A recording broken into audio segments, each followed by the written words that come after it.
Mari dimulai. Bismillah. Ada pertanyaan dari brosurnya? Ada pertanyaan dari brosur di halaman 5 masuk ke halaman 6. An Basata bin Abi Sufyan qala sami'tu ukhti Umma Habibata zaujan Nabiyyi sallallahu alaihi wasallam taqul sami'tu Rasulullah sallallahu alaihi wasallam yaqulu man hafaza ala arba'i raka'atin qabla adh-dhuhri wa arba'in ba'daha harramallahu 'alan nari. Rawahu Tirmidzi. Dari Anbasah bin Abu Sufyan, ia berkata, aku mendengar saudara perempuanku Ummu Habibah, istri Nabi sallallahu alaihi wasallam berkata, aku mendengar Rasulullah sallallahu alaihi wasallam bersabda, barang siapa tetap mengerjakan 4 rakaat sebelum zuhur dan 4 rakaat sesudah zuhur, niscaya Allah mengharamkan dia masuk neraka. Pertanyaan, mengapa hal ini jarang sekali dikerjakan, Ustaz? Pertanyaan saudara ya. Kalau mengapa itu tergantung pada orangnya. Apa mungkin karena belum tahu atau mungkin karena ya tidak mau mengerjakan. Yang penting diketahui lagi, sholat itu sholat sunnah. Ya, sholat sunnah. Dipekerjakan ya tidak dikerjakan tidak dosa. Kalau dikerjakan diasung oleh Rasulullah pahalanya sebesar itu. Maka tinggal manusianya. Sholat wajib saja ada yang tidak dikerjakan, apalagi cuma sholat sunnah. Nah, kalau sholat wajib itu tidak dikerjakan dosa. Kalau sholat sunnah tidak.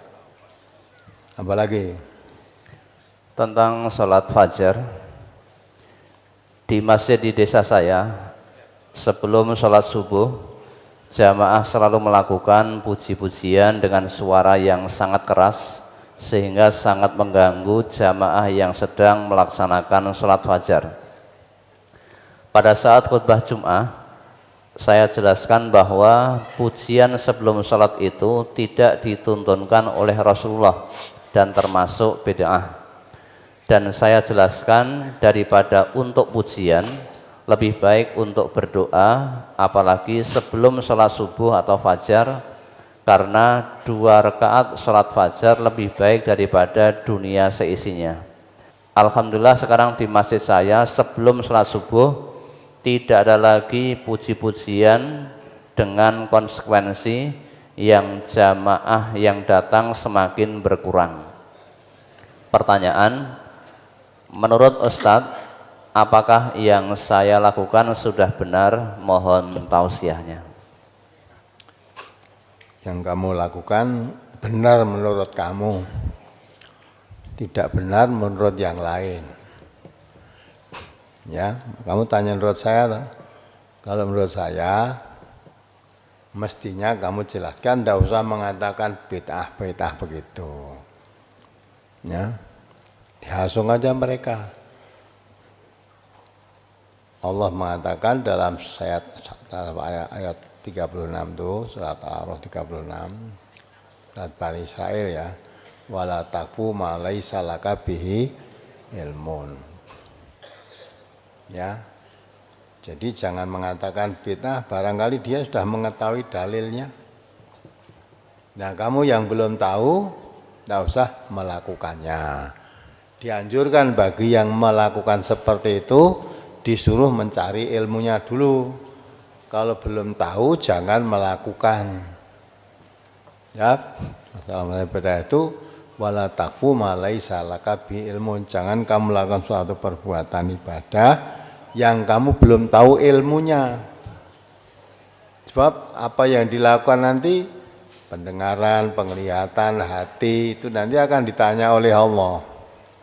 Ya, inna sam'a, sebenarnya pendengaran. Kamu mendengar keterangan siapa kok melakukan seperti itu. Wal basoro penglihatan, kamu melihat prakteknya siapa melakukan seperti itu. Wal fuada hati, kamu mempelajari ajarannya siapa seperti itu. Kullu ulaika kana anhu mas'ula, pendengaranmu, penglihatanmu, hatimu nanti akan dimintai pertanggungan jawab atas yang kamu lakukan. Nah, maka kalau belum tahu jangan dilakukan. Kalau akan melakukan sesuatu perbuatan yang ada unsur ibadahnya, lebih baik tanya dulu ilmunya. Kalau belum tahu jangan ikut-ikutan, taklid namanya. Kamu mengatakan itu bid'ah, barangkali yang melakukan begitu sudah tahu dalilnya. Kita harus yakin sebanyak-banyak yang kita ketahui, tentu masih banyak yang belum diketahui. Ya, itu lebih baik, tidak usah itu. Ya, kalau anjuranmu daripada begitu, sholat sunnah 2 rakaat itu lebih baik, itu memang ada hadisnya kan. Sholat al-fajri khairum minad dunya wa ma fiha, itu jelas ada dalilnya. Apalagi, jadi jangan mudah-mudah kamu mengecap terus kamu wah ini ibadah ini bid'ah lah, itu lebih baik dikatakan kalau belum tahu ilmunya jangan melakukannya. Ya, kalau ada saudara yang melakukan seperti itu, mungkin kita prasangka baik, mungkin dia sudah tahu ilmunya. Kalau kamu mau mengikuti melakukan seperti itu, tanyakan dulu ilmunya. Kalau belum, jangan ikut-ikutan. Apalagi? Mohon penjelasan perbedaan istilah sholat sunnah rawatib dan sholat sunnah mu'akkadah. Sholat sunnah apa? Mu'akkadah. Jadi sholat sunnah rawatib itu ada yang mu'akkadah, ada yang ghair mu'akkadah. Semuanya rawatib. Maka sholat rawatib, sholat duhur itu ada 2 rakaat sebelum duhur dan 2 rakaat sesudah duhur. Itu mu'akkadah. Mu'akkadah itu artinya yang ditekankan, sangat ditekankan, sangat dipentingkan. Ada lagi 2 rakaat yang lain sesudahnya atau 2 rakaat sebelumnya, itu juga boleh 2 rakaat tetapi tidak ditekankan. Jadi namanya mu'akkadah itu yang sangat ditekankan untuk dilakukan. Ya, maka setelah duhur ada 2 rakaat sebelum duhur yang mu'akkadah, 2 rakaat sebelum duhur yang ghair mu'akkadah. Yang sesudah duhur juga begitu, 2 rakaat sesudah duhur yang mu'akkadah dan 2 rakaat sesudah duhur yang ghair mu'akkadah. Maka kalau melakukan semuanya baik yang mu'akkadah dan yang tidak mu'akkadah, 2 rakaat apa itu sebelum duhur, 2 rakaat sesudah duhur, tambah lagi 2 rakaat dan sesudah sebelumnya, dan jadi 4 rakaat sebelum duhur, 4 rakaat sesudah duhur. Yang 4 rakaat tadi 2 rakaat mu'akkadah, yang 2 rakaat tidak mu'akkadah. Semuanya itu rawatib. Ya, sholat rawatib itu hanya sholat yang mengiringi sholat wajib, sholat sunnah yang mengikuti sholat wajib sesudah atau sebelumnya. Apalagi? Brosur halaman 2 tentang sholat sunnah boleh dikerjakan dengan berdiri, duduk maupun berbaring. An Imran bin Husainin wa kana mabsuran qala sa'altu Rasulullah sallallahu alaihi wasallam an salatir rajuli qa'idan faqala in shalla qa'iman fahuwa afdalu wa man shalla qa'idan falahu nisfu ajril qa'imi wa man shalla na'iman falahu nisfu ajril qa'idi. Rawahul Bukhari. Dari yang Imran bin Husain, dahulu ia sakit bawasir atau ambeien, ia berkata, aku pernah bertanya kepada Rasulullah sallallahu alaihi wasallam tentang salatnya seseorang dengan duduk. Maka beliau sallallahu alaihi wasallam bersabda, jika orang sholat dengan berdiri, ia adalah yang paling baik atau sempurna. Dan barang siapa yang sholat dengan duduk, maka baginya separuh dari pahala yang berdiri. Dan barang siapa sholat dengan tiduran, maka baginya separuh dari pahala yang duduk. Keterangan, sholat-sholat yang dimaksud dalam hadis ini adalah sholat sunnah, bukan sholat wajib, karena sholat wajib tidak boleh dikerjakan dengan duduk atau berbaring atau tiduran, kecuali ada sebab atau uzur yang dibenarkan oleh agama. Pertanyaan, dari keterangan pada sholat sunnah, yang dimaksud dalam hadis tersebut adalah sholat sunnah. Bagaimana yang menyatakan atau menunjukkan bahwa sholat yang dimaksud tersebut adalah sholat sunnah? Dari hadis riwayat Bukhari juz 2 halaman 40, padahal tidak ada kata-kata sholat sunnah di hadis tersebut, Ustaz. Terus dibaca itu dengan keterangan tadi, dibaca hadisnya. An Imran bin Husainin radhiyallahu anhu qala kanat bi bawasiru fasa'altun nabiyya sallallahu alaihi wasallam anis salati faqala shalli qa'iman fa in lam tastati fa qa'idan fa in lam tastati fa ala janbin, rawahul Bukhari. Dari Imran bin Husain radhiyallahu an, ia berkata, dahulu aku sakit bawasir, lalu aku bertanya kepada Nabi sallallahu alaihi wasallam tentang salat. Maka beliau sallallahu alaihi wasallam bersabda, salatlah dengan berdiri, jika tidak dapat maka salatlah dengan duduk, dan jika tidak dapat maka salatlah dengan berbaring. Ini kan tadi tanya salat pada Nabi, pertama disuruh salat dengan berdiri. Salat itu maksimal idza amatukum bisain fa'tu minhu mastata'tum. Ya, kalau Allah atau Rasulullah merintahkan sesuatu, laksanakan semaksimalnya. Maksimal orang sholat itu dengan berdiri. Ya, berdiri. Kalau tidak dapat maka boleh dengan duduk. Bisa berdiri dulu, kalau berdiri tidak bisa, bisa duduk dengan duduk. Dengan duduk pun tidak bisa, baru kamu boleh dengan berbaring. Boleh berbaring. Ya, hadis itu dengan yang di atas seolah-olah sama, tapi ada perbedaannya.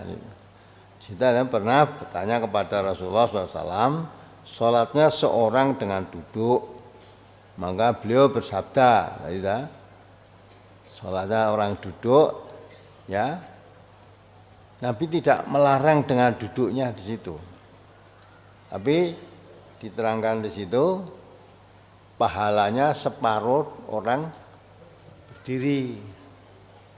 Kalau dia sholat dengan berbaring, pahalanya separuhnya orang sholat dengan duduk. Tapi tidak diperintah berdiri, baru tidak bisa, baru. Nah, kalau hadis yang kedua ini diperintahkan sholli qa'iman, sholatlah kamu dengan berdiri. Fa ilam tastate fa qa'idan. Kalau tidak bisa berdiri maka duduklah. Fa ilam yastate fa ilam tastate fa ala janbi. Kalau berduduk pun enggak bisa, baru. Jadi pertama kali sholat itu berdiri. Kalau tidak bisa boleh duduk. Duduk enggak bisa, baru boleh berbaring. Boleh berbaring. Itu di salat. Mengapa kok begitu langsung tidak ada keterangan salat wajib itu sunnah, kok itu wajib? Lah itu makanya itu. Jadi orang ini bertanya dari Imran bin Husain radhiyallahu anhu, ia berkata, dahulu aku sakit bawasir, lalu aku bertanya kepada Nabi SAW tentang sholat. Nah, tentang sholat, tentu ini sholat wajib. Dia orang sakit bawasir, tentang sholatnya bagaimana? Maka beliau perintahkan, sholatlah dengan berdiri. Kalau tidak bisa dengan duduk. Lah, mengapa nggak bisa berdiri? Nah, maka karena dia sakit tadi boleh dengan duduk. Kalau tidak, ya, berdiri tidak mengganggu berarti harus bisa dengan berdiri, tidak boleh dengan duduk. Kalau sholatnya duduk pun tidak bisa, boleh berbaring. Kalau sholat duduk bisa, langsung berbaring tidak boleh. Nah, itu maka dikerjakan sholat wajib itu maksimal dikerjakannya. Wajib itu. Bab kalau sholat sunnah tidak dikerjakan nggak apa-apa. Ya, maka diperintahkan oleh Rasulullah SAW, sholli qa'iman, berdirilah, sholatlah dengan berdiri. Itu menjadi suatu kewajiban, sholat wajib. Kalau sakit ya Rasulullah, saya sakit, tidak bisa berdiri, tidak sholat nggak apa-apa, wong sakit, apa sholat sunnah aja. Sholat sunnah itu sehat saja, tidak sholat tidak dosa. Nah ini walaupun sakit, diperintah oleh Rasulullah sholat dengan berdiri. Ya tentu sholat wajib tentu. Maka kalau di atas, aku pernah bertanya kepada Rasulullah tentang sholatnya seseorang dengan duduk. Maka beliau bersabda, jika orang sholat dengan berdiri, itu adalah yang paling baik, itu sempurna. Barang siapa yang sholat dengan duduk, bagiannya separuh dari pahala yang berdiri. Barang siapa yang sholat dengan tiduran, baginya paruh dari pahala orang duduk. Ya, nah ini tidak dijelaskan. Tidak dijelaskan sholat sunnah kok langsung memberi keterangan sunnah. Iya, ya, karena dia bertanya langsung sholat dengan apa itu, duduk berbaring tadi dah. Padahal andai kata dia tidak sholat ya tidak apa-apa. Nah, tidak sholat kok tidak apa-apa berarti ini bukan sholat wajib. Kalau bukan sholat wajib, sholat itu hanya dua, lainnya wajib, sunnah itu kan. Nah, maka kalau yang di kedua tadi, beliau pun menjelaskan bahwa ia sedang sakit. Dahulu aku sakit bawasir, lalu aku bertanya kepada Nabi SAW tentang sholat. Maka beliau bersabda, sholatlah dengan berdiri. Tentang sholat ditanya, dalam sakit pun suruh berdiri. Ya, sholatnya. Lah kalau tidak bisa baru boleh duduk. Duduk tidak bisa baru boleh berbaring. Tanyakan tentang sholat tadi. Andai kata dia tidak menanyakan tentang sholat, sakit tidak sholat nggak apa-apa. Kalau itu sholat sunnah. Wong sehat saja tidak sholat sunnah tidak dosa, apalagi sakit. Kalau ini tidak perintah, walaupun kamu tidak bisa berdiri, boleh duduk. Tidak bisa duduk, berbaring. Artinya sholat wajib tidak boleh ditinggalkan sekalipun kamu hanya bisa dengan berbaring. Ya, nah kalau sholat sunnah kan tidak dikerjakan nggak apa-apa. Kalau ini tetap diperintah dikerjakan dan perintahnya harus berdiri. Baru kalau tidak semua baru boleh berbaring. Kalau tidak bisa berdiri, tidak bisa duduk, baru boleh berbaring. Dari itu maka ada mengandung arti bahwa dimaksud boleh duduk, berbaring dan sebagainya tadi ya kalau sholat sunnah. Apalagi saya pernah mendengar salah satu ustadz bahwa sholat sunnah itu bisa diibaratkan untuk menambal sholat yang bolong-bolong. Jadi bisa diibaratkan mempunyai kain yang sudah robek-robek sehingga sholat sunnah bisa untuk menambal kain itu. Pertanyaan, apakah yang demikian ini ada hadis atau riwayatnya? Enggak, itu bukan nambel bolong-bolong itu enggak. Jadi sholat sunnah itu bisa memperbaiki kekurangannya atau nilai yang kurang daripada sholat wajib. Orang kok bolong-bolong ya, sholatnya sekalian bolong nek lagi kesel ora sholat ya, anggo terus ditambah anggo sholat sunnah enggak boleh ya, enggak boleh. Artinya untuk memperbaiki ibaratnya ada nilai itu, ada nilai kurang, nilai sholat wajib tadi kurang, bisa diperbaiki, mungkin sholatnya kadang kebiaran, kadang kurang waktu, atau ya tertidur belandang, itu berarti kan kurang kan. Orang kok sholat bolong-bolong. Kalau sholatnya bolong, ya, wah kayaknya aku ora sholat duhur, tambah sholat sunat wis ketutup. Tidak begitu. Jadi sholat sunnah itu bisa memperbaiki nilai sholat wajib yang kurang, bukan yang bolong-bolong. Kalau sholat bolong ditambal tidak bisa. Aja dipandake gumbal. Kalau bolong bisa ditambal anggo gumbal itu. Nah, jadi bukan bolong-bolong, sholat yang nilainya kurang baik. Nah, ini ada satu hadis ya, saya bacakan ya. An Abi Hurairah qala sami'tu Rasulullah SAW yaqulu inna awala ma yuhasabu bil abdu yaumal qiyamati as-sholatul maktubah fa in atamaha wa illa qila unduru halahu min tatawu'in fa in kana lahu tatawu'un ukmiltil faridatu min tatawu'ihi summa yuf'alu bisa iril a'malil mafrudati mislu dalika. Ya, hadis riwayat khamsah binal atar ya. Dari Abu Hurairah ya berkata, saya mendengar Rasulullah SAW bersabda, sesungguhnya pertama-tama perbuatan manusia yang dihisab pada hari kiamat adalah sholat wajib. Awalu ma yuhasabu bil abdu as-sholah, itu hadis lain begitu. Pertama kali dihisab itu sholat wajib. Ya. Sholat wajib. Maka apabila ia telah menyempurnakannya, maka selesailah persoalannya. Tapi apabila tidak sempurna sholatnya, dikatakan kepada malaikat, lihatlah dulu apakah ia pernah mengerjakan sholat sunnah. Jika ia mengerjakan sholat sunnah, maka kekurangan dalam sholat wajib itu disempurnakan dengan sholat sunnah.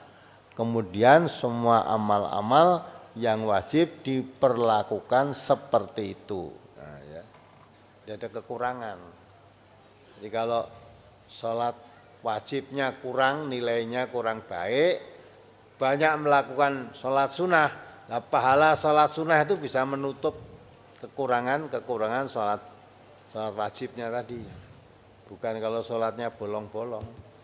Banyak kan bapak-bapak, saudara-saudara yang ikut salat pagi ini, menurut pengakuannya sebelum ngaji di MTA itu sholatnya dulu sering bolong-bolong, ya, kadang sholat, kadang tidak, ya, kalau kesel banget lagi pegah sholat ya ora sholat, ya.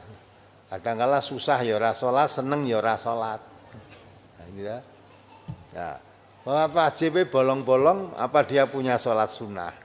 Wong sholat wajib bolong. Maka pertama kali sholat, bangun manusia bangkit dari kubur, sholatnya. Fa'in soluhat sairu amalihi. Kalau sholatnya baik, seluruh amalnya baik. Fa'in fasadat sairu amalihi. Tapi kalau sholatnya rusak semua amalnya. Dalam hal ini tentu walaupun manusia berusaha sholat, kadang-kala ada kekurangannya mestinya. Ya, seperti tadi pagi ada silaturahim lewat belum ngaji tidak ada dari mana tadi? Yang dulu sholat ya bolong-bolong biasa, setelah ngaji ini pernah dia kerja di bangunan tadi, saya dengar tadi. Ya, sholat tahu-tahu karena kesel, tangi subuh matahari sudah tinggi. Nah, ini sudah dari mana? Kerawang. Ya. Sholat subuh matahari sudah tinggi, terus piye gitu. Nah, padahal sholat subuh itu waktunya tidak boleh kedahuluan matahari terbit. Kalau matahari terbit sudah habis waktu sholat subuh. Nah, berarti nilainya kan kurang. Nilainya kurang. Maka kalau nilainya kurang, tapi dia tetap karena belum tahu tadi, tanya pada temannya, ya sholat waktu, sholatnya waktunya sudah habis, waktunya subuh. Nah, tapi di hadis lain diterangkan, orang yang pena diangkat oleh Allah itu, pena diangkat tidak dicatat, itu orang tidur sampai dia bangun, orang lupa sampai dia ingat, orang gila sampai dia sadar. Itu kalau orang gila itu berbuat apa saja tidak dicatat, ora dicatat dosa. Lawang edane ora dosa, perbuatan apapun tidak dicatat dosa, tapi juga tidak dicatat sebagai pahala. Wong berbuat bukan kehendaknya. Orang tidur juga begitu. Orang tidur tuh penanya diangkat, tidak ditulis. Niki waktune subuh kok masih tidur. Ya, meninggal ke subuh tidak dicatat dosa. Lah waktunya kapan? Setelah dia bangun. Maka bangun terus subuh itu. Gitu. Itu. Orang lupa sampai dia ingat. Ya, kalau sudah ingat tidak segera menuju ke jalan yang baik, yang benar, ya baru dicatat. Jarak ini namanya. Ya. Nah itulah, maka itulah nilainya mestinya waktu subuh itu sebelum matahari terbit, ini kok matahari terbit baru. Nah, kan tidak dicatat. Lah iya, tapi perlu mawas diri. Kenapa? Subuh sampai kebiaran. Ya. Tidurmu sampai 14 subuh itu tadi kenapa kok melek nganti ya, tidurnya nanti kebablasan. Tadi karena malam agak panjang meleknya. Lah kenapa? Lihat bola. Ya. Nek kowe melek nonton bola subuhmu kebiaran itu dicatat baik apa enggak? Enggak baik, ya. Padahal sekarang tiap malam ada bola. Nah, subuhmu kebiaran terus, kowe nek ditegur alasannya penanya diangkat kok. Nah, ini sebabnya apa kamu sampai kebiaran subuh? Nah itu. Kalau mergone nonton bola, ya, bukan dicatat kebiaran itu, dicatat dosanya kamu. Ya, sampai menghilangkan waktu subuh karena ya, larut malam itu begadangan tadi. Itu maka jadi kekurangan nilai sholat itu Allah perintah malaikat. Coba periksa, ada enggak sholat sunnahnya? Kalau ada nilai-nilai sholat sunnahnya, dia melakukan banyak nilai sholat sunnah yang dilakukan, lah pahala sholat sunnah itu bisa menutup kekurangannya di sholat wajib tadi. Apalagi? Halaman 5, hadis yang kedua. Anas bin Malik berkata, wa kunna nusalli ala ahdin nabiyyi rak'ataini ba'da ghurubis syamsi qabla salatil maghribi. Faqultu lahu akana Rasulullah sallallahu alaihi wasallam sallahuma qala kana yarona nusallihima falam ya'murna walam yanhana. Rawahu Muslim. Dahulu di zaman Nabi sallallahu alaihi wasallam kami sholat 2 rakaat setelah matahari tenggelam sebelum sholat maghrib. Lalu aku, Mukhtar bin Fulful, bertanya kepadanya, apakah Rasulullah sallallahu alaihi wasallam melakukan sholat itu? Anas menjawab, beliau melihat kami melakukan sholat itu dan beliau tidak menyuruh kami dan tidak pula melarangnya. Pertanyaan, sholat apa yang dimaksud dalam hadis tersebut, Ustaz? Jadi tidak dijelaskan itu. Coba kamu baca lagi sekali lagi artinya. Dahulu di zaman Nabi sallallahu alaihi wasallam kami sholat 2 rakaat setelah matahari tenggelam sebelum sholat maghrib. Ya, jadi sebelum sholat maghrib. Jadi sholat apa itu? Ya sholat sunnah sebelum sholat maghrib.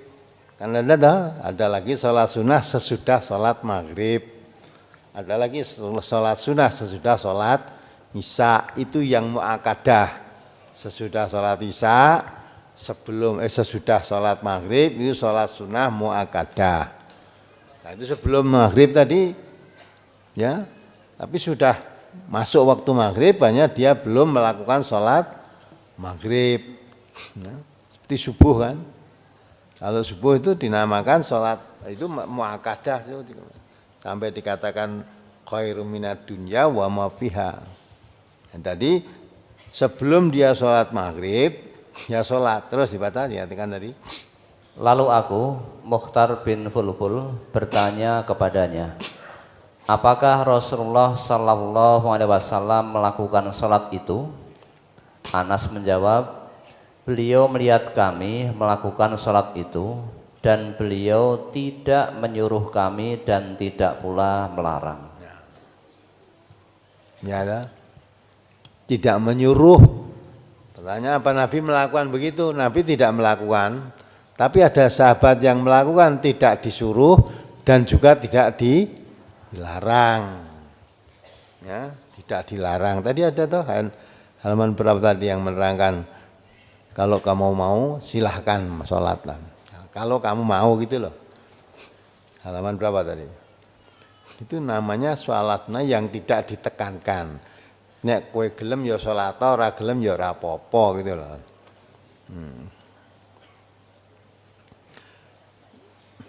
Di atasnya. Ya dibaca ya. An Abdullah ibn al-Muzani anin Nabiyyi sallallahu alaihi wasallam qala sallu qabla salatil maghribi qala fis salisati liman syaa karahiyatan an yattakhidhahan nasu sunnatan rawahul Bukhari.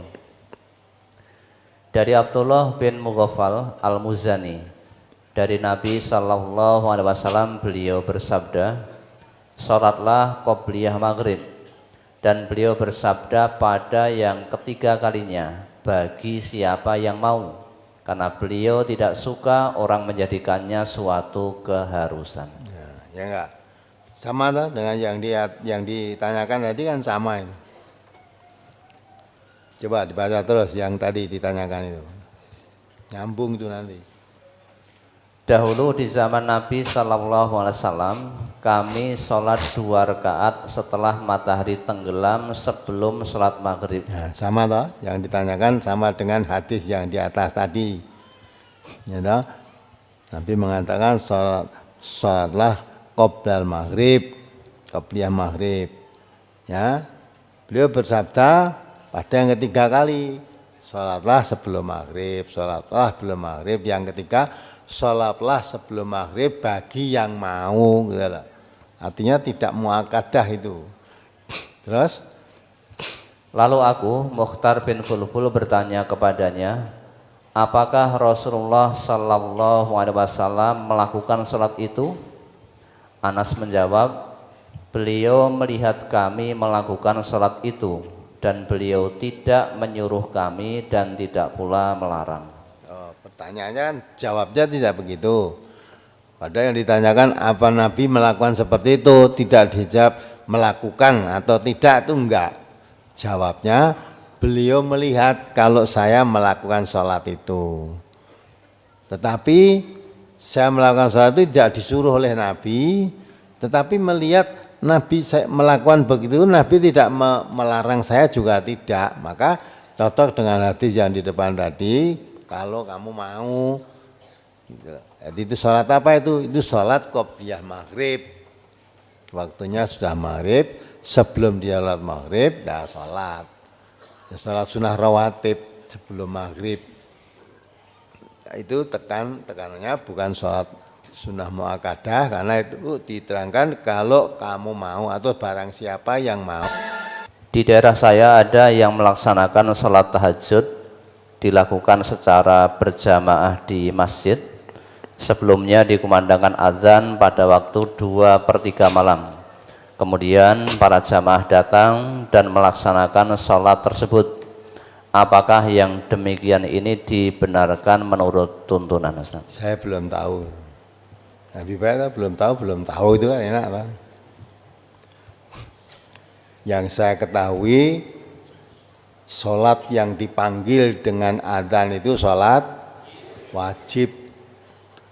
Idul Fitri, Idul Adha yang banyaknya sekian banyak orang berbondong itu pun tidak pakai adzan.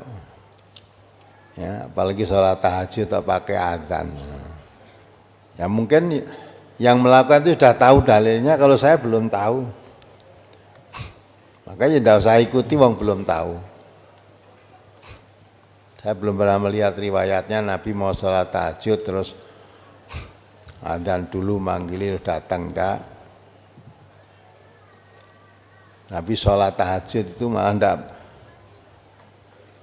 pernah ngajak-ngajak. Ada Nabi sholat, ada orang yang tahu terus ikut sholat, enggak usah diajak-ajak. Jadi sholat, selain sholat wajib dikumandangkan adzan itu saya belum tahu dalilnya. Cukup. Ya wong sholat yang jelas pakai jamaah, tidak pakai adzan. Selain sholat wajib, masuk sholat gerhana, itu sholat jamaah juga dianjurkan, tidak pakai adzan juga. Sholat gerhana, baik gerhana matahari maupun gerhana bulan, sholat tarawih, sholat tahajud, enggak ada kumandangan. Riwayat seperti itu saya belum tahu. Jadi khusus adzan itu disuarakan untuk mengundang untuk sholat jamaah wajib. Tapi zaman sekarang wong mati wis diadzani kok. Ya, wong mati diadzani. Ini zaman kemajuan apa kemunduran? Wong mati jelas ora iso salat weh. Hayya 'alas shalah, ayo salat. Lebih pokoke ora ngerti nek kuwi mati to. Mati kok jak salat. Barang ati kubur dikomati, kot komati shalah, kot komati salat terus diurugi. Nyembah kowe entuke kok ngendi saya belum tahu. Tapi itu sudah umum. Jam 10 awan kok enek adzan, oh iki ngangkatke wong mati gitu ta. Aja terus kowe salat zuhur lagi jam 10. Berangkatan orang mati. Tambah lagi sekarang mendirikan masjid. Mendirikan masjid itu sudah digambar di peta kalau itu nah, diadzani. Ya, di pojok-pojok calon masjid itu diadzani.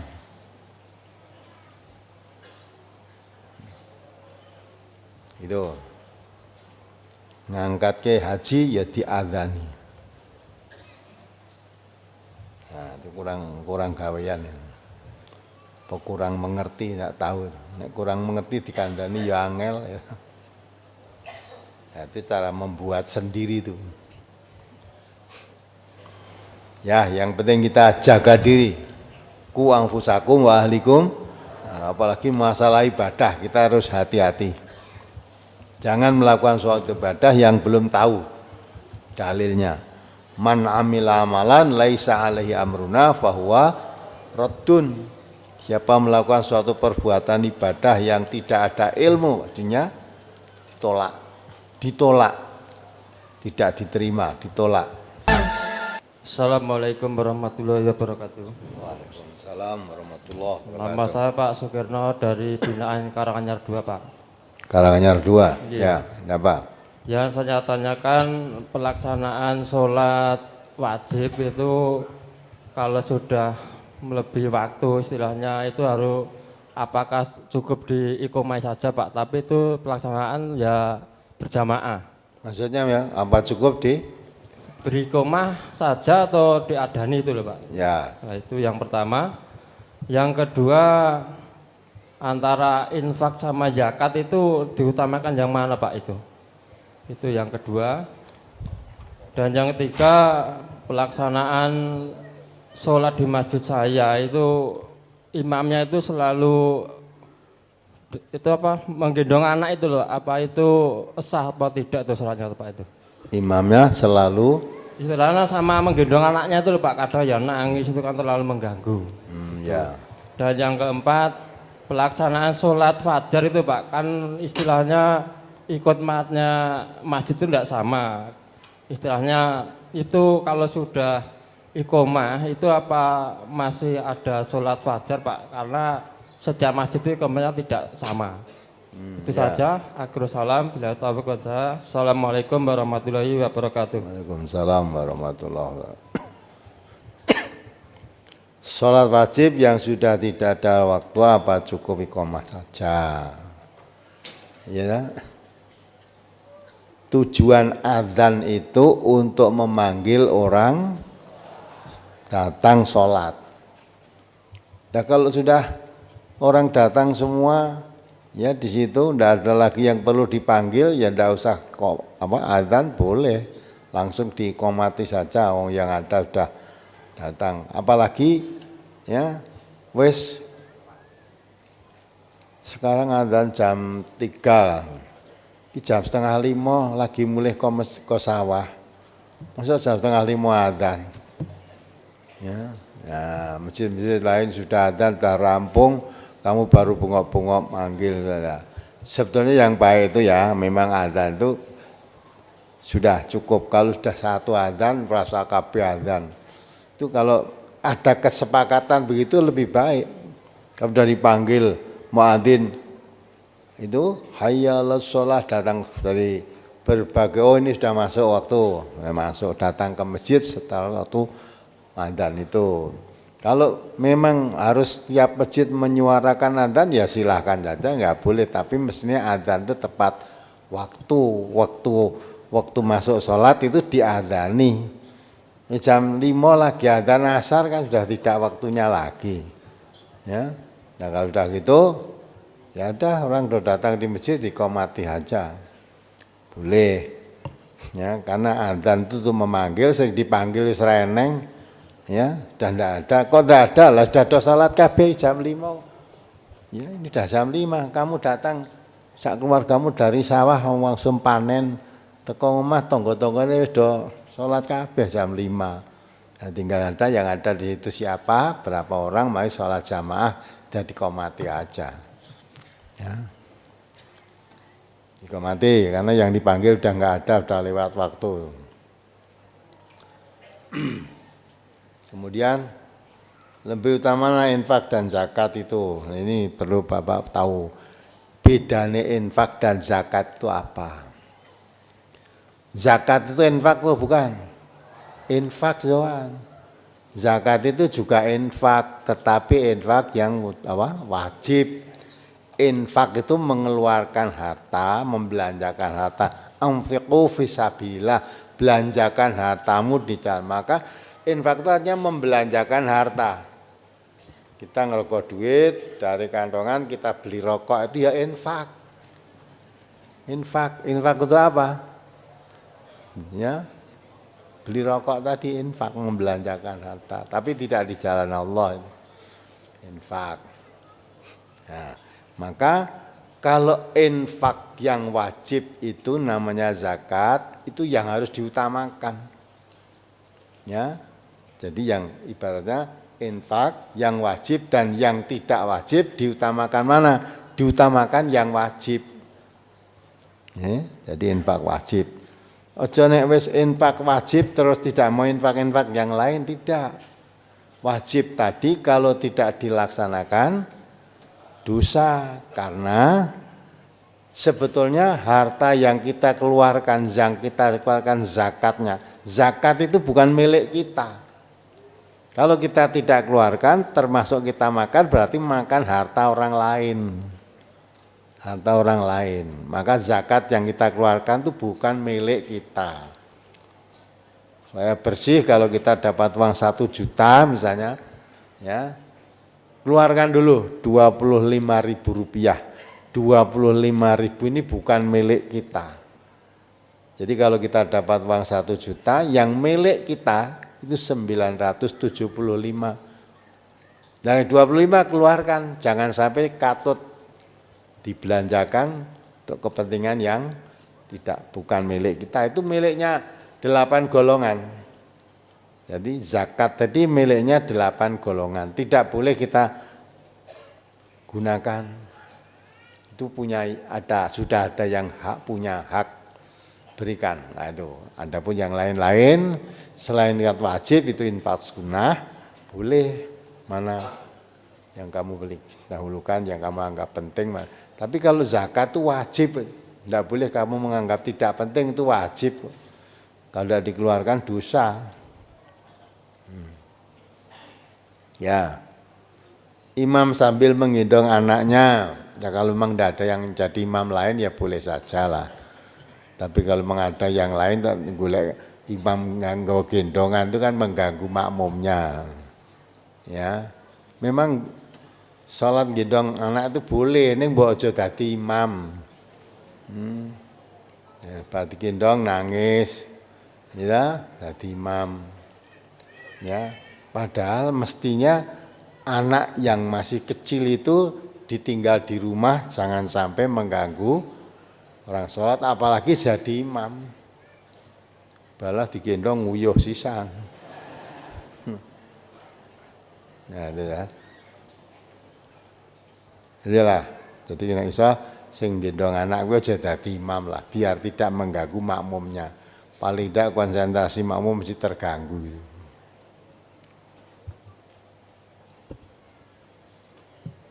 Apa lagi? Sholat fajar setelah ada iqamah. Masjid-masjid lain setelah iqamah.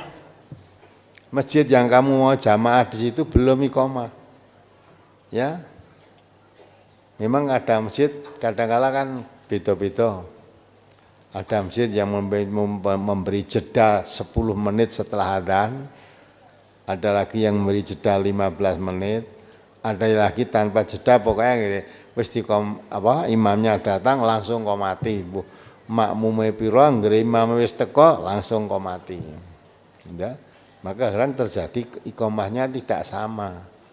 Nah, kalau saya mau jamaah di masjid ini, kebetulan saya datang mau sholat sunnah kok sudah iqamat, tidak boleh kita sholat sunnah. Jadi kalau mau sholat jamaah, ya kalau sudah qomat dikumandangkan, ya kita sholat yang kita lakukan, sholat yang diqomati itu. Tapi yang qomat tadi masjid lain, bukan masjid yang akan saya jamaah ini, boleh kalau masih begitu. Tapi kalau memang yang dikomatkan tadi masjid yang kita akan jamaah di situ, tidak ada sholat lain kecuali sholat yang diiqomai tadi. Nah itu boleh kalau masjid sana sudah iqomah, di sini belum, malah yang datang baru 3 orang, 4 orang, imamnya belum datang, masih ada waktu, kamu sholat sunnah sebelum subuh boleh. Ya, mudah-mudahan paham. Jadi yang tidak boleh itu kalau qomat sudah dikumandangkan, tidak ada sholat selain yang diiqomah itu. Maksudnya sholat di mana kamu akan jamaah di masjid itu. Kalau yang iqomah masjid lain, kamu jamaah di masjid ini boleh saja. Apakah sudah jatuh talak, Ustadz? 3,5 tahun yang lalu, saya berselisih dengan istri. Begini kronologinya, Ustadz. Waktu itu saya mengalami kebangkrutan usaha, terus saya pindah ke suatu daerah. Di daerah itu istri saya enggak betah dan berulang kali bilang mau ingin pulang ke orang tua. Terus saya bilang, ya sana pulang, tapi saya kasih waktu 3 bulan. Kalau 3 bulan tidak pulang lagi ke sini, kamu bukan apa-apa lagi atau bukan istriku lagi. Apakah itu sudah jatuh talak? Yang kedua, apakah kakak ipar bisa jadi wali hakim karena ditunjuk sama kakak perempuan untuk menjadi wali hakim? Bapak ibunya perempuan sudah tidak punya bapak. Pertanyaan yang ketiga, bolehkah perempuan minta mas kawin dengan jumlah banyak 5 juta dengan alasan waktu nikah pertama mas kawinnya cuma 50.000? Kok maksudnya ya, kok nikah pertama itu nikah keberapa ini kok ada nikah pertama? Coba ini diterangkan, maksudnya bagaimana kok nikah pertama, terus sekarang nikah keberapa, apa ganti suami itu gimana? Ini yang tadi yang mau rujuk tadi, Ustaz. Setelah Oh. berselisih mau rujuk lagi, kemudian minta uang yang 5 juta. Ya, kalau mau rujuk ya memang harus nikah lagi. Ya. Kalau nikah lagi ya memang harus membayar atau memakai apa? Mahar. Mahar boleh aja, memang yang berhak minta mahar itu istri. Ya. Boleh 50 juta boleh. 5 miliar ya boleh. Boleh itu wong jaluk. Nah, tergantung suami, calon suamimu tadi mau mampu apa tidak. Ya, kalau tidak mampu, wah larang menis frasido gitu ya bisa. Tidak jadi rujuk, saya tak cari wanita yang murah-murah saja gitu bisa juga. Ya. Lah dulu nikah pertama itu gadis saja cuma 50.000. Sekarang sudah tidak gadis malah 5 juta. Tapi minta tidak salah, boleh. Tinggal yang dimintai mampu apa tidak. Kalau tidak mampu ya tidak mau bayar, mesti orang tidak mampu. Berapa tadi? Termasuk talak tidak tadi ketika 3 bulan tidak pulang lagi ke sini. Ya, itu namanya kalau itu terpenuhi sudah jatuh talak. Namanya tolak bersyarat itu. Boleh pulang ke kampung, ikut orang tuamu, saya beri batas 3 bulan. Kalau 3 bulan tidak kembali berarti kamu sudah bukan istriku. Nah bukan istriku berarti orang lain itu sudah kan bukan istriku. Nah, makanya kalau sudah 3 bulan lebih kok pulang itu orang lain jangan diterima sebagai istri yang sudah bukan istrimu. Itu namanya tolak bersyarat. Syaratnya terpenuhi ya jatuh talaknya. Apalagi Kakak ipar apa bisa jadi wali tidak hakim? bisa. Kakak ipar itu bukan wali. Ya. Lebih baik kalau memang tidak ada wali, tanyakan saja kepada naibnya yang menikahkan. Ini saya tidak punya wali, saudara saya semua perempuan. Ya. Bapaknya sudah tidak ada, tinggal punya saudara perempuan. Nah, serahkan pada Pak Naim, nanti Pak Naim akan mencarikan wali. Assalamualaikum warahmatullahi wabarakatuh. Waalaikumsalam warahmatullahi wabarakatuh. Kenalkan Ustadz, nama saya Badri Sufyan Abdurrahim. Saya asli Madura Ustadz. Dari? Madura. Madura? Ya, Bangkalan. Madura mana itu? Bangkalan, Jawa Timur. Bangkalan ya? Ya, Bangkalan Ustadz. Dengan Sumeneb jauh ya itu? Jauh Ustadz. Kalau mau gabung, saya lebih dekat ke Sukolilo, Surabaya. Oh ya ya. Cuman alhamdulillah saya sekarang sudah hampir 2 bulan berdomisili di Grobogan dan sudah mengaji di cabang Grobogan. Gerobokan? Ya Ustadz, Loh. Grobogan. Kok pon apa? Madura katakan gerobokan? Usahanya di sana Ustadz. Oh kamu usaha di sana? Ini Ustadz, ya, saya ingin menanyakan soal keluarga kakak perempuan saya Ustadz. Kebetulan sekarang itu kakak perempuan saya itu ada di Mekah, kerja di sana. Di mana? Di Mekah. Mekah ya. Nah, kebetulan kan saya kemarin selama 4 tahun juga di Mekah, melayani jamaah haji dan umroh. Oh ya. Nah, yang ingin saya tanyakan gini Ustadz, kakak saya, perempuan saya itu menikahnya juga di Mekah Ustadz. Ya. Orang tua saya di Madura. Ketika kakak saya menikah itu, yang menjadi saksi ada saya, ada kakak sepupu, dan banyak lagi yang menjadi saksi Ustadz. Yang jadi pertanyaan saya gini Ustadz, walinya itu kemarin kan ada di sana ada wali, cuman disuruh nelpon ke orang tua. Ya.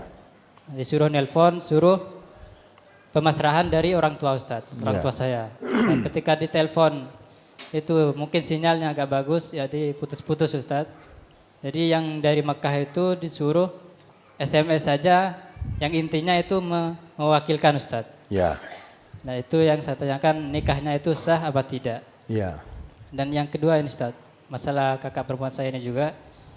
Kebetulan suaminya itu habis kontrak Ustadz di Mekah dan dia pulang ke Madura Ustadz.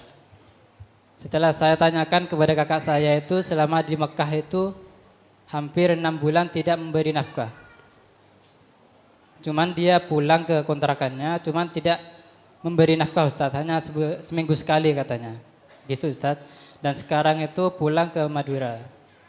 Setelah lama di Madura, sekarang hampir 1 tahun, suaminya itu menikah lagi Ustadz. Suaminya di Mekah sana? Sekarang di Madura, karena sudah habis kontrak, tidak kembali lagi ke sana. Jadi kembali pulang ke Madura, suami istri tadi? Enggak, suaminya saja Ustadz. Suami Kakak istrinya? perempuan saya masih di sana, karena gitu belum ya. habis kontrak gitu Ustadz. Oh, ini suaminya itu juga orang dari Madura gitu? Iya Ustadz, cuman dari Pamekasan lah. Ya. Cuman ketika pulang, dijodohin sama orang tuanya Ustadz. Akhirnya dia menikah lagi. Ya. Sudah hampir 1 tahun Ustadz. Yang ingin saya tanyakan, apakah dia selama hampir 1,5 tahun itu tidak memberi nafkah, lahir maupun batin Ustadz? Apakah nikahnya itu sudah dalam pandangan Islam sudah tidak sah? Karena orang tua saya itu meminta saya untuk menanyakan kepada saudara saya itu, apakah suaminya itu menceraikannya apa tidak. Ketika saya tanyakan kepada kakak perempuan saya itu tidak mau Ustadz, tapi tidak mau memberi nafkah Ustadz. Nah sekarang kakak perempuan saya kenal dengan laki-laki lain Ustadz. Itu yang jadi pikiran orang tua saya Ustadz, suruh menanyakan apakah suaminya itu sudah menceraikannya apa belum. Lalu saya menyampaikan kepada orang tua saya gini Ustadz, kalau menurut pandangan Islam, suami tidak memberikan nafkah lahir batin itu sudah tidak sah. Tapi orang tua saya menanyakan suruh biar sempurna gitu Ustadz. Yang kedua gini Ustadz, ketika saya di Mekah itu sholat berjamaah Ustadz, biasa di Mekah itu sunnah itu sangat ditekankan Ustadz. Apalagi kemarin ada terjadi kesalahan ketika imamnya itu membaca surat sajadah. Biasanya imamnya itu ruku Ustadz, sujud, tetapi tidak sujud Ustadz. Ada sebagian para jemaah itu langsung sujud. Ketika membaca surat itu kan imamnya berhenti Ustadz. Dikiranya itu sebagian langsung sujud Ustadz. Dan saya itu juga ikut sujud Ustadz. Nah, ketika selesai sujud, ternyata imamnya membaca Sami Allahu liman hamidah. Nah, itu Ustadz. Habis itu saya berdiri Ustadz. Enggak cuma saya, kemarin itu yang sujud sajadah. Dan ketika selesai sholat, ada beberapa jemaah yang komplain. Kebetulan juga orang-orang Saudi yang komplain kenapa tidak mengeraskan ketika takbir Ustadz. Biasanya ketika mau sujud sahwi itu dikeraskan sampai sujud. Jadi jemaah itu mengerti Ustadz. Ketika selesai sholat, ada beberapa jemaah yang menambah 1 rakaat Ustadz karena dianya sujud, ternyata imamnya ruku Ustadz. Ketika sebelum salam pakai sujud sahwi. Apakah itu sudah benar atau tidak Ustadz? Ya. Yang terakhir Ustadz, kebetulan saya kan berdomisili di Grobogan Ustadz. Di depan saya tuh ada 2 musola. Yang belakang itu kebetulan musolanya yang dipakai tuan rumah. Nah, yang saya kontrakan sekarang itu hanya ada 2 makmum Ustadz, laki-lakinya saya dan imamnya. Namun imamnya itu Ustadz berada di depan Ustadz. Kebetulan kan kalau musola ada 1 tempat buat imam sendiri Ustadz. Nah, dan saya itu di belakang, tidak bisa di depannya. Apakah sholat jemaah saya itu sempurna apa tidak Ustadz? Ya, kakak perempuannya menikah di Mekah. Walinya wakilkan orang dari Arab lewat telepon, sah.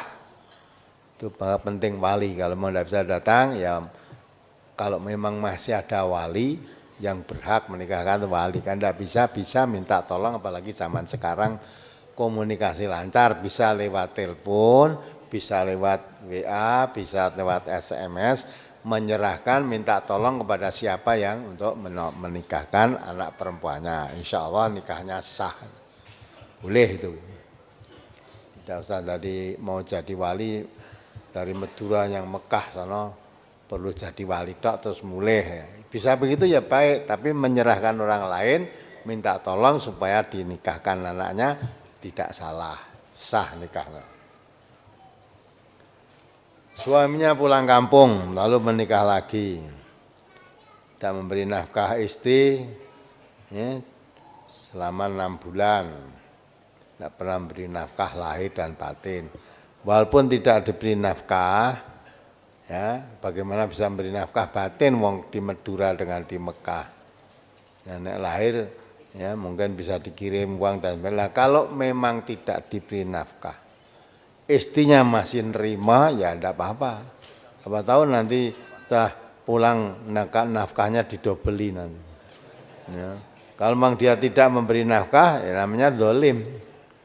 Nah kalau istrinya tidak mau dinikahi tidak diberi nafkah, mestinya gugat minta cerai, itu punya hak. Selama tidak gugat tidak minta cerai ya masih jadi istrinya. Ya, dia tidak boleh nikah dengan orang lain.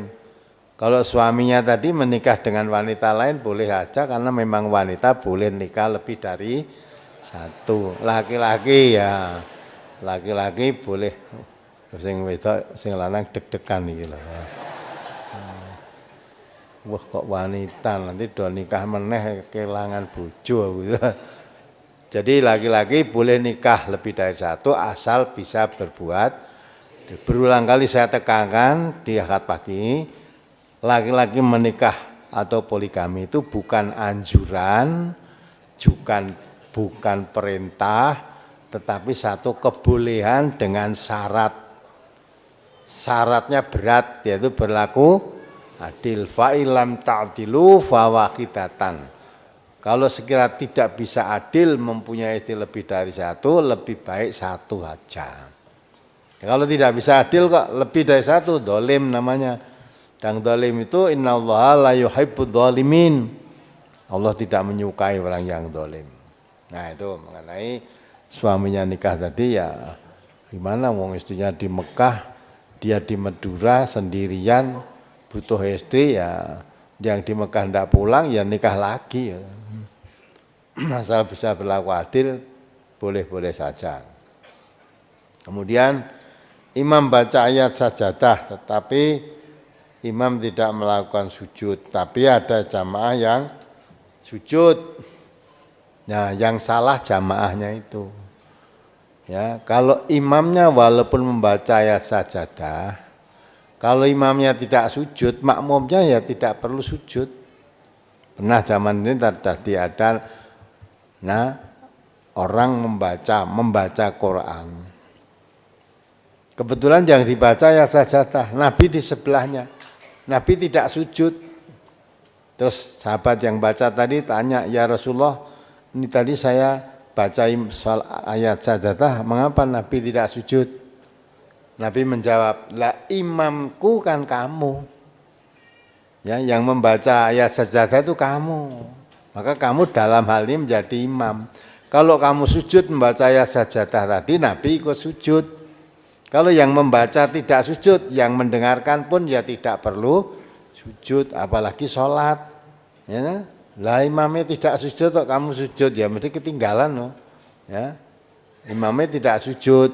Ayat sajadah itu, tapi belum begitu selesai membaca ayat sajadah, belum saatnya sujud malah tidak usah rukuk, langsung sujud. Nah, setelah sujud berdiri lagi baru meneruskan bacaan imam tadi. Maka kalau imamnya di dalam sholat membaca ayat sajadah tetapi tidak sujud, makmumnya ya tidak perlu sujud. Apa dosa? Tidak. Ya, tidak sujud tidak apa-apa. Tapi kalau imamnya tidak sujud, makmumnya ya tidak perlu sujud. Kalau imamnya sujud, makmumnya aja sujud gitu. Nah itu maka dia jadi akibatnya ketinggalan orang imamnya sujud kok. Ya. Kemudian makmum, posisi makmum dan imam hanya 2 orang, imam 1, makmum 1 ya.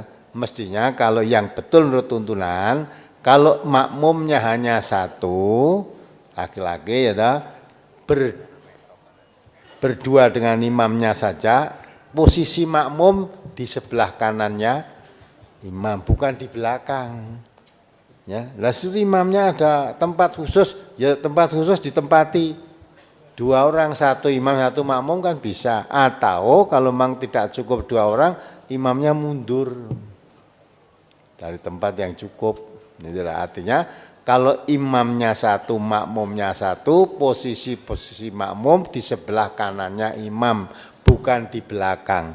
Nah nanti kalau datang makmum berikutnya, sehingga makmumnya lebih dari 1, mengambil posisi di belakangnya imam. Itu yang betul menurut tuntunan seperti itu. Ini masih masalah kakak saya tadi Ustadz. Sebenarnya kakak saya tuh sudah meminta cerai Ustadz. Minta cerai. Nah, cuman suaminya tidak mau Ustadz. Bahkan kemarin tuh suaminya meminta uang untuk membeli motor. Padahal suaminya tidak pernah memberi nafkah Ustadz. Iya. Nah, begitu Ustadz. Ya tergantung yang dimintai boleh apa tidak. Toh? Tidak mau Ustadz. Kalau nggak mau ya tidak apa-apa. Kalau dia minta cerai tidak mencerai, istrinya suruh gugat cerai. Asalnya di sana tuh belum mempunyai surat nikah Ustadz. Di sana. Nah, maka kasusnya di situ. Ya. Kalau di MTA itu tidak boleh. Nikah siri itu nggak boleh. Sebab kalau nikah itu repotnya ya kalau begitu itu. Ya. Ya kalau tidak dicerai, padahal istri punya hak untuk minta cerai. Tapi minta cerai kalau ke pemerintah nggak bisa, buktinya kalau kamu sudah nikah apa? Gitu lah. Kalau minta cerai itu mesti punya bukti surat nikah, karena sudah sekian lama tidak diberi nafkah, tidak diurusi, dibiarkan saja, saya minta cerai lah. Nanti pemerintah akan panggil berapa kali tidak datang, diputuskan. Nah ini cerai gitu. Menurut pandangan agama itu bagaimana Ustaz? Ya, menurut pandangan sama dia harus minta cerai. Ya Ustaz. Kalau tidak datang kepada yang menikahkan dulu siapa. Ya, kalau dia dinikahnya di sana, kalau masih ingat dia datang kepada orang yang menikahkan dulu. Syukur masih ada saksi yang dulu menikah itu. Kalau tidak bisa saksinya orang lain tapi datang kepada yang menikahkan. Terangkan keadaan apa adanya. Ya, dengan begitu nanti yang menikahkan akan menceraikan dari yang pernah dinikahkan dulu. Ya Ustaz, terima kasih Ustaz. Ya. Dan mohon doanya buat keluarga saya, karena istri saya baru pertama kali ke sini Ustaz. Oh Mohon ya. doanya mudah-mudahan istiqomah. Cuman dia juga sudah ikut cabang di Grobogan. Oh ya, syukur alhamdulillah Ya, di Grobogan. Assalamualaikum warahmatullahi wabarakatuh. Waalaikumsalam warahmatullahi wabarakatuh. Jadi susahnya itu, makanya anda tidak boleh nikah siri itu kalau kejadian seperti itu. Ya, susah mau gugat cerai kemana. Nah, kalau ada bukti kalau nikah siri tidak punya buku nikah, kalau nikah resmi itu sampaikan kepada pengadilan bahwa saya punya suami sudah sekian lama tidak mengurusi, tidak memberi nafkah lahir, tidak memberi nafkah batin, tidak pernah ketemu dan sebagainya, dibiarkan. Nah, nanti akan diceraikan oleh pejabat tadi, oleh pemerintah. Assalamualaikum warahmatullahi wabarakatuh. Waalaikumsalam warahmatullahi wabarakatuh. Nama saya Wijayanto dari Gunung Kidul, cabang Weru 3, ngajinipun. Nggih. Ingkang kawula tanyakaken Pak, singkat kemawon. Kawula nggih sampun ngaji wonten mriki, nggih sampun radi sauntawis tapi ndidik istri radi rekaos Pak. Lajeng kawula nggadahi prinsip Pak, supados istri kula purun ngaji, kula ngantos tilem enten masjid 3 dalu Pak. Nggih. Tapi kula nggih kerja Pak, tapi tileme dateng masjid. Ya enten apa Tapi turu bayaran masjid? kula nggih kula sukake istri Pak. Mboten lah turu teng masjid enten apa? Amargi kula supados nganu Pak, mboten awor kalih bojo riyin. Amargi nek awor mengke kula dirayu Pak. Lajeng tetep kula dipun paringi lesan-lesan ingkang dhek niku mboten purun ngaji Pak. Nggih. Lajeng kula wonten masjid 3 dalu, lajeng istri kula nusul kula dateng masjid, purun mantuk tapi purun ngaji ngoten Pak. Ah, nggih. Lajeng yang kedua Pak, ngaji dateng majelis, maksudnya dateng cabang Weru 3 Pak. Nggih, nggih. Nggih ngantos dugi 6 hari kula tilem enten majelis. Lajeng purun ngaji dateng majelis tapi ken numbaske Quran kalih kacamata ngoten Pak. Nggih alhamdulillah. Lah niku cara ndidik istri kula niku kajenge manut, kajenge purun ngaji, Pak. Amargi ngaji menika suatu amalan ingkang sangat penting, Pak. Nggih, bener nih. Tumrap keluarga. Dados cara ingkang kados mengkaten menika napa kula berdosa utawi kesalahan Pak tumrap keluarga kula, Pak. Nggih. Mbok bilih cekap mengkaten Bapak enten lepat kawula nyuwun pangapunten ingkang ageng. Akhirul salam. Wassalamualaikum warahmatullahi wabarakatuh. Assalamualaikum warahmatullahi wabarakatuh. Bener niku. Bener banget. Tadi sampean ngerti carane didik istri sampean. Ya, dan istri sampean nyatane ya berhasil dididik ngono. Wis ra mleh tak turu nang majelis wae. Ya, akhirnya goleki wong turune nang majelis ya ketemu nang majelis. Nek kowe tuh nang majelis kena mlebu kene, aku gelem mleh anggere kowe gelem ngaji nang majelis iki. Ya tak ngaji ya. Apa itu? Lah terus istrinya, aku gelem ngaji Mas, ning tukoknya Quran. Betul. Lah ngaji ra ndek Quran kok kon ngaji wae. Ya. Lah ndeloke mungkin bojo sampeane ndelok wong sing do mangkat ngaji do nggawa Quran. Aku mung kon ngaji tok ora nggawa Quran. Lah engko nek kon maca piye nek ditekoni lah gamane ngaji ki apa? Ya. Quran ora nggawa, tulisan ora nggawa. Ya. Terus gak kancane sing ngaji kae tak delok do kudungan aku ya rong ndek kudung. Nah, aku kudung sarung ya saru ya. Ya, mula gelem aku ngaji Mas, tukokno sak kudung karo Quran. Ya, tukoke alhamdulillah. Akhirnya gelem ngaji tenan ya berarti jane istri sampean niku mboten purun ngaji, mboten syarate ngaji kurang komplit. Nah, sampean kudune mudeng oh ya tak kon ngaji kudungane ya urung Qur'ane ya urung duwe ya tukoke sik lah mangkat alhamdulillah nggih prayogi sae niku ning durung karuan bojone liyane dingonokke mari ya bukan ngaji ra gelem malah turu ora tau mulih oh ya weh aku tak malah golek kanca turu wong liya. Mula ya eneng, dadi istri sampean itu termasuk istri sing apik, diman-iman. Aja diganti. Nah, apik itu, bagus sekali. Jadi syarat mung bojo kuwi kok ora ngakon ngaji ning kok ora ngerti isyarat. Dadak nembung jaluk sik kudune ngandani Bu, kowe ngaji ya iki Qur'ane. Sesuk mangkat ngaji iki kudunge. Lah kowe wae langsung mangkat nih. Ngono dadak kon nembung sik ya. Ya udah bagus, mboten salah niku. Assalamualaikum warahmatullahi wabarakatuh. Waalaikumsalam warahmatullahi wabarakatuh. Saya Yana dari Lamongan, Pak Ustadz. Lamongan ya. Ya, Bapak Ibu yang kami hormati, walaupun kami dari Lamongan, jangan merasa takut karena Lamongan pada tahun 2002 barangkali Bapak Ibu sudah tahu semuanya. Insya Allah, alhamdulillah kami tidak seperti itu, Pak Ustadz. Ya, hai alhamdulillah. Pak Ustadz yang kami hormati, karena ini masih bulan Syawal, perkenankan kami mengucapkan taqabbalallahu minna wa minkum. Ya, taqabbalallahu minna wa minkum. Pak Ustadz, ini ada beberapa pertanyaan. Yang pertama mengenai akikoh. Apakah kita sebagai orang tua berdosa kalau tidak mengakikoi putranya? Masalahnya begini Pak Ustadz, saya dulu karena kebodohan saya, anak saya yang pertama itu saya akikoi pada hari yang ke-13. Kemudian anak saya yang kedua pada hari yang ke-40. Lah itu bagaimana kita sebagai orang tua Pak Ustadz? Berikutnya tentang puasa.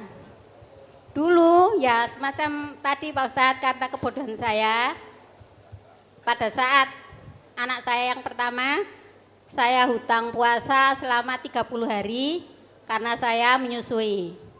Anak saya yang kedua saya hutang 27 hari karena nifas. Kemudian dari yang 57 hari tadi sudah saya ganti dengan puasa di hari yang lain. Lah, untuk itu Pak Ustadz, apakah saya masih harus berkewajiban untuk mengganti fidyah seperti yang pernah disampaikan oleh Pak Ustadz kalau menyusui itu mengganti fidyah. Berikutnya, karena pertanyaan saya Kak lumayan Pak Ustadz, jadi tidak saya sebut 1-2. Dulu 3 tahun yang lalu saya kena musibah Pak Ustadz. Ibu saya, mak saya di Lamongan itu mak Pak Ustadz, meninggal. 8 bulan kemudian adik saya. Pada saat adik saya masih hidup dan dalam keadaan sakit, itu ada teman yang begini Pak Ustadz. Bu, teman besok adik saya. Bu, nun sewu nggih. Kula tak kirim Fatihah datang ibu panjenengan. Ya, saya sama adik saya karena adik saya pada saat itu masih bisa bicara, spontan jawabnya, "Ya monggo," gitu Pak Ustadz. Kemudian pada saat saya mengantar adik saya berobat di rumah sakit, itu ada seorang Cina menawarkan jasa ke saya. Bu, minta didoakan sama Tuhan. Spontan saya jawab, gak usah Ma, karena menurut saya dia kan non muslim Pak Ustadz. Nah, bagaimana kalau hal itu terjadi lagi, apa sikap kita? Kemudian ini tentang sholat Pak Ustadz. Apakah sah sholatnya orang yang sedikit tersenyum? Karena kadang-kadang ada anak kecil terus lewat melihat kita, terus kita membelalakkan mata supaya tidak melihat kita lagi, itu loh Pak Ustadz. Gojek boy, gojek kalau nggak cilik. Kemudian orang yang ngantuk, apa itu juga sholatnya sah. Terus kalau kita berdampingan dengan jamaah yang ngantuk, bagaimana kalau kita senggol dengan jari supaya dia tidak ngantuk? Dengan tangan, siku maksudnya. Kemudian tentang makmum masbuk. Kalau kita ketinggalan 1 atau 2 rakaat, kalau kita nambah, apa juga diawali membaca doa iftitah, lalu Al-Fatihah, lalu ayat Pak Ustadz. Berikutnya, masih banyak lagi, Pak, Bu. Satu lagi cukup Bu, karena yang lain juga Oh, iya, ada iya, Pak. Ya. Kalau kita mau bepergian, sementara sholat zuhur itu masih di rumah, dan diperkirakan sholat asar itu di perjalanan, baik itu membawa kendaraan sendiri atau naik bis umum, itu apa sholatnya di jamak di rumah itu ada tuntunannya atau tidak? Ini masih satu lagi Pak Ustadz, satu saja. Kita sebagai pengelola TK, apa zakat mal kita bisa disalurkan ke situ, misalnya untuk sarana dan prasarana? Ibu ini di Lamongan tuh ada MTA enggak San? Kayaknya ada tapi di Pantura Pak Ustadz. Saya kan wilayah Tenggara, di Babat ke selatan.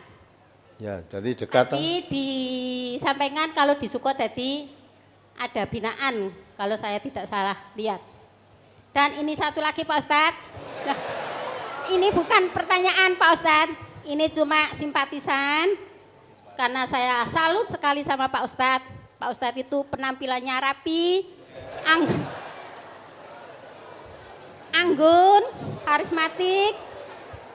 Ya, terus kalau kadang-kadang menyampaikannya itu dengan bahasa Jawa yang pakai ditukokke, dibalekke, yang diakhiri awalan itu kan saya senang Pak Ustadz. Walaupun yang di luar sana agak kurang setuju, tapi saya sangat senang. Kamu jatuh cinta dengan saya. Ya sungguh Pak Ustadz, saya senang kalau Pak Ustadz menyampaikan dengan sedikit-sedikit bahasa Jawa. Barangkali cuma itu Pak Ustadz. Ya, baik. Terima kasih.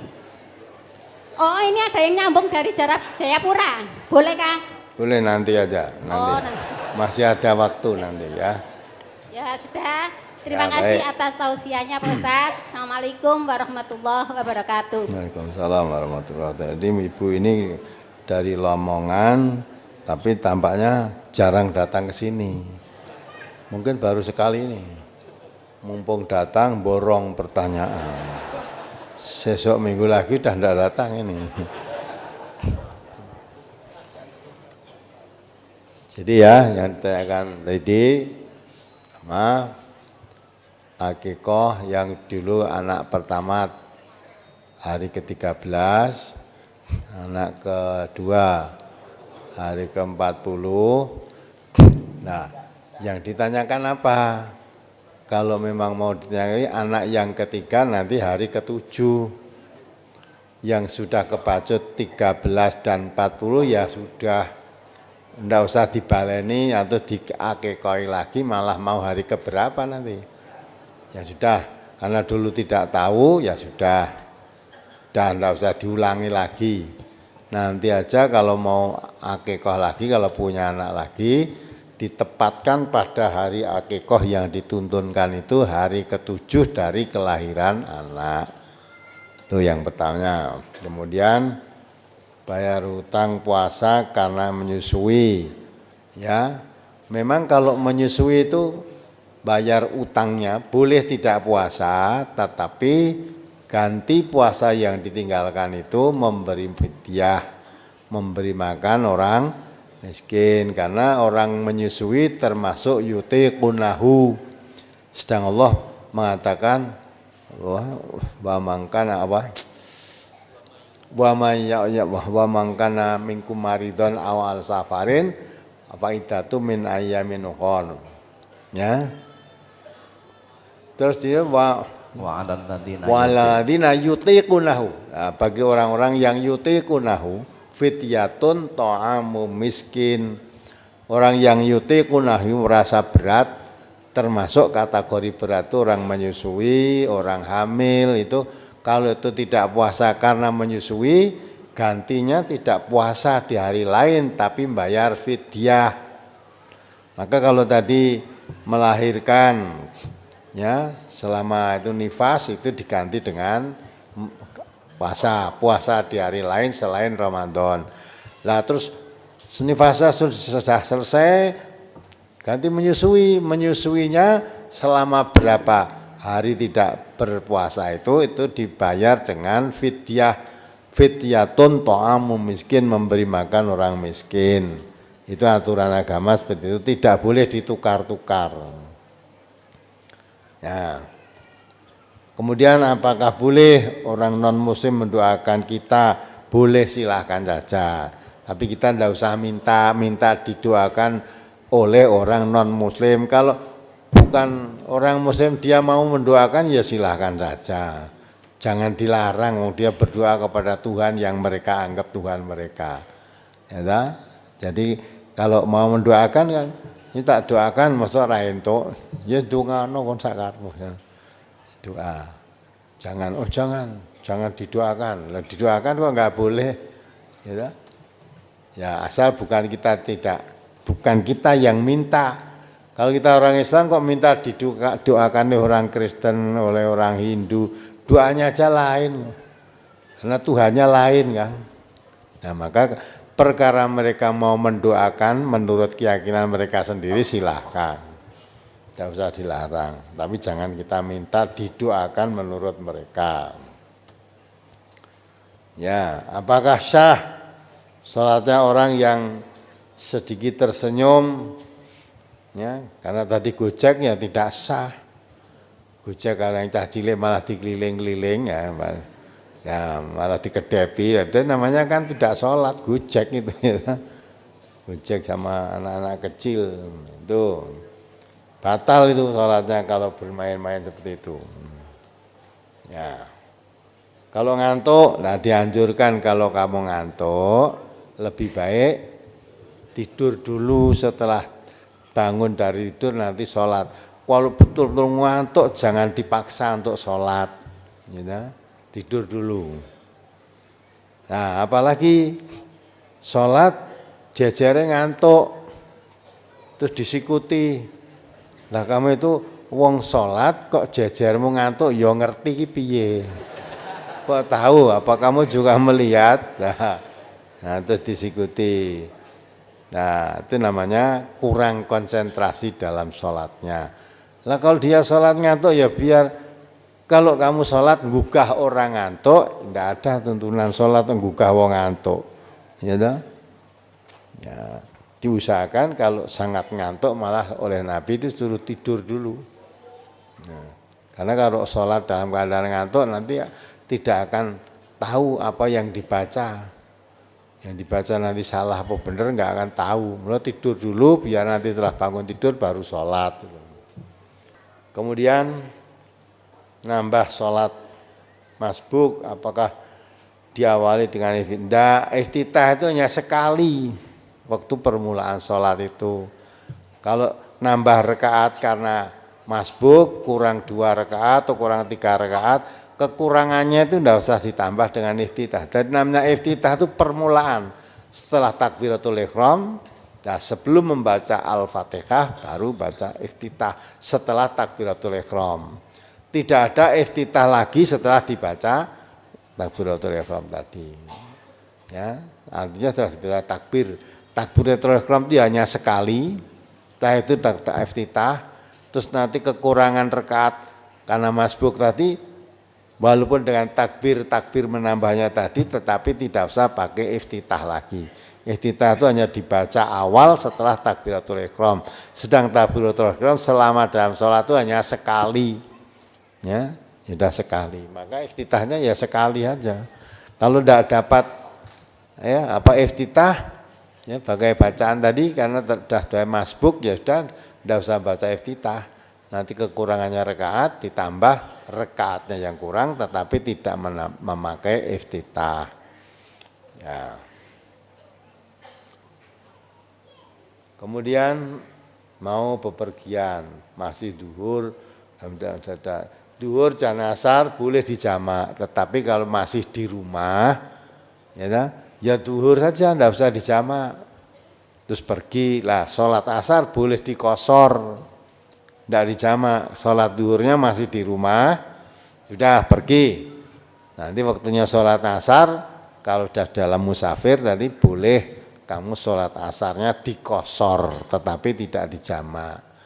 Dikosor itu artinya rakaatnya mestinya 4, dikosor menjadi 2. Jadinya sholatnya tidak boleh dijamak karena masih di rumah, belum pergi. Ya, saya itu ya. Kemudian zakat mal untuk TPA. TPA-nya yang TPA-mu dhewe sing lola ya kamu.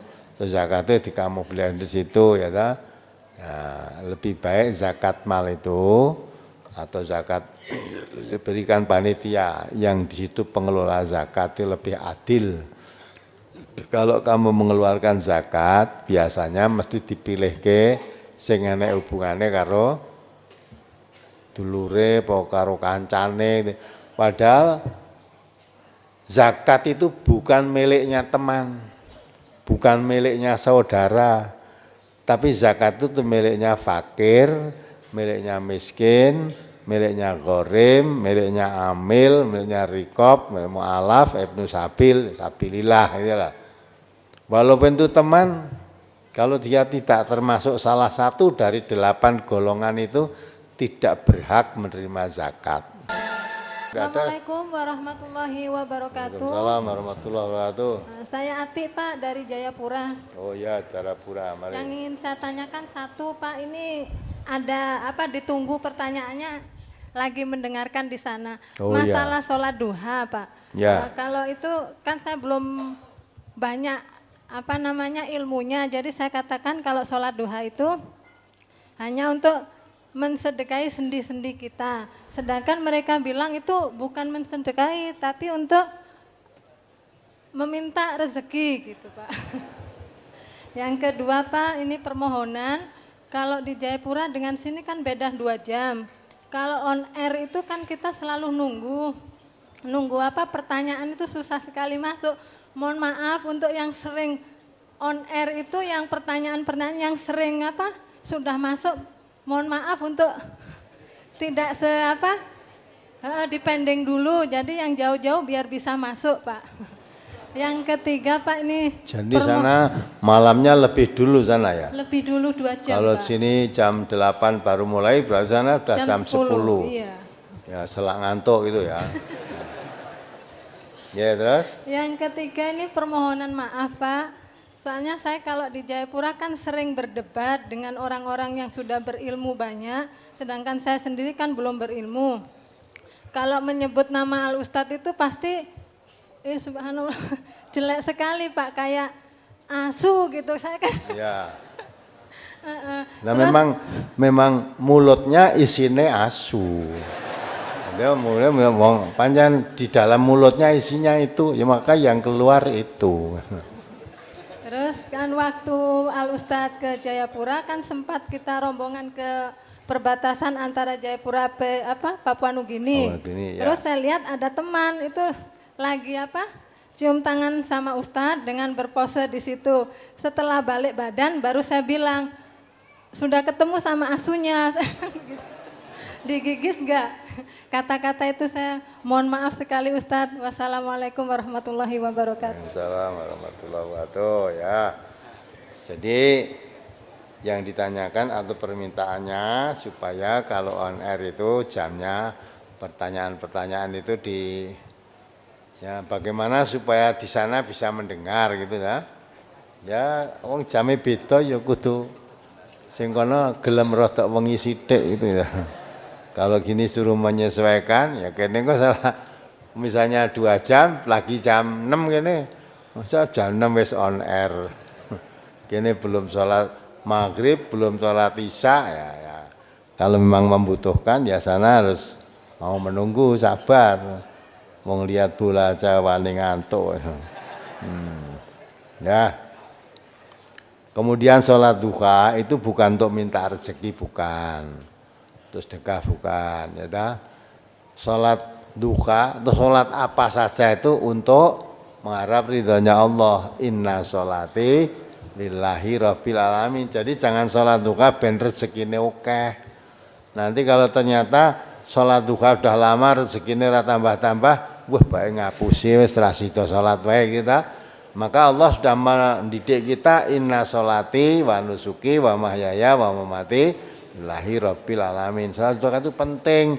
Sampai Nabi mengatakan kalau bisa jangan ditinggalkan 3 perkara. 1, sholat witir sebelum tidur. 2, puasa 3 hari setiap bulan purnama, setelah bulan Komariah ya.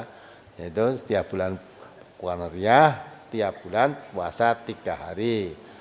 Yang ketiga, sholat duha 2 rakaat.